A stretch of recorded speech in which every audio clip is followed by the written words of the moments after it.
former U.S. Assistant Secretary of Commerce from Washington, D.C. Thank you very much.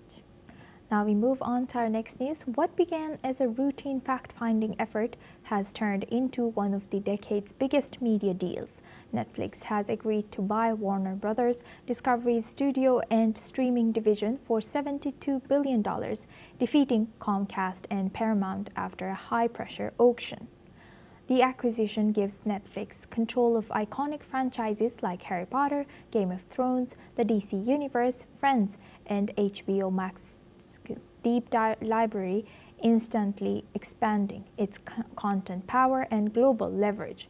Warner Brothers' production and theatrical units were seen as highly complementary to Netflix's streaming dominance. Behind the scenes, both companies held daily board meetings as Netflix assembled a fully financed binding bid backed by a massive $5.8 billion breakup fee, signaling confidence regulators will approve the merger. Paramount's $30 per share offer was rejected due to financing concerns, and Comcast's complex merger plan was deemed too slow.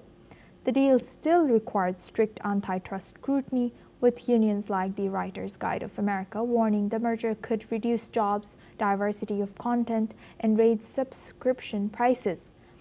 Netflix, however, says it will maintain theatrical releases and predicts $2 to $3 billion in cost savings, arguing the combined library will offer greater value for viewers.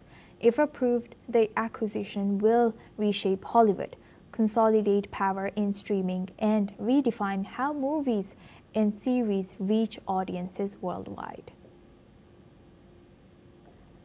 Now for this discussion, we welcome Mr. Bhattacharya. He's an economist and finance expert, joins us live from New Delhi. Now, how significant is this deal, Mr. Jayjit? Extremely significant. For one, it's marking a shift of power from the traditional mechanism of creating movies and showcasing it through established theaters to firmly shifting the power of balance from the traditional movie making process to the streaming mechanism of transmitting and showing movies. So we have had a transition where more and more content and entertainment is being consumed through the internet, through the streaming platforms that are available, such as Netflix. And through this deal, one of the oldest studios in the business of movie making is now being gobbled up in that sense, or acquired under the fold of a streaming enterprise, which came up in the last decade or so.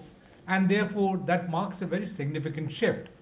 The combined valuation of Warner Brothers and Netflix will easily cross $500 billion. That's a huge behemoth. There is no second entertainment company close to such a large behemoth, which gives the combined entity tremendous amount of pricing power, tremendous amount of distribution reach, the ability to get resources to make new movies, new entertainment formats, channels, and so on and so forth. Also, we should keep in mind that Warner Brothers, in spite of having significant amount of content, it tried to get into the streaming business by having the HBO Max as a streaming platform, but it didn't really have the DNA that an established streaming platform like Netflix had. And therefore, in a way, technology triumphs over the previous generation of technology in terms of entertainment.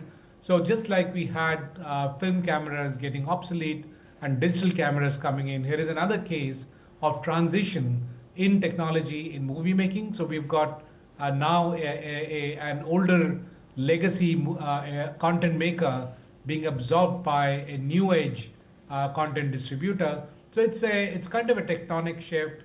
It's huge. It'll have, as you rightly mentioned, impact on the jobs, because the combined entity will require less jobs. We also have another dimension of AI coming in. There'll be a lot of the jobs being taken up by AI in the entertainment business. And given the heft of the combined entity, which is Netflix and Warner Brothers, they will be able to invest much more into future technologies, including AI.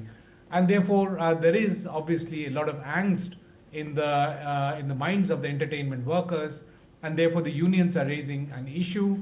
There is also a possibility, as you rightly mentioned, that the regulatory agencies may not let the deal come through.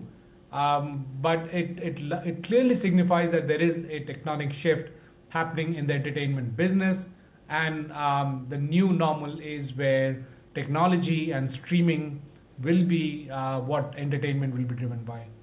What do you think, what implications could this merger have for investor confidence and capital allocation in the media sector as well as entertainment sector? So like in many other sectors, the capital allocation is moving towards more tech-driven, tech-heavy absorption in the given sector. So you will see more capital moving towards usage of technology in content and in delivery of content, and that is reflected by this deal itself, and the fact that that there was $82 billion available to make this deal happen. So we would see more such deals happening in future, because that is a model which will really be the future. However, having said that, it's not so easy to integrate two large corporations, and Warner Brothers is itself very large, very complex, and therefore to be able to put the two organizations together, make them work in a synergistic manner, be able to take content from Warner Brothers, stream it through Netflix, while also pacifying the concerns around the content being reduced at the theater, because there's a concern that Warner Brothers will only now serve the Netflix streaming platform, and therefore content will be taken out from theaters. I think those are concerns, and therefore being able to put this combination of two large behemoth companies together will be a challenge. But if it proves to be fruitful, and if it works out, we'll see that capital is moving more towards technology-driven content and technology-driven content, even creation, not just delivery, but also towards technology-driven content creation. With that, I would like to thank Mr. Bhattacharya for joining us as an economist and finance expert from New Delhi. Thank you very much. Now we move on to America. Former U.S. President Joe Biden has received an award for his support of the LGBTQ community, presented by Evan Low, President and CEO of the LGBTQ+ Victory Institute. While receiving the award, the former president slammed Trump, stating that Republicans and MAGA are trying to distort and derail the fight for equality. Next week marks 3 years since many of us stood on a crisp day in the South Lawn of the White House, where I signed the Respect for Marriage Act. Folks,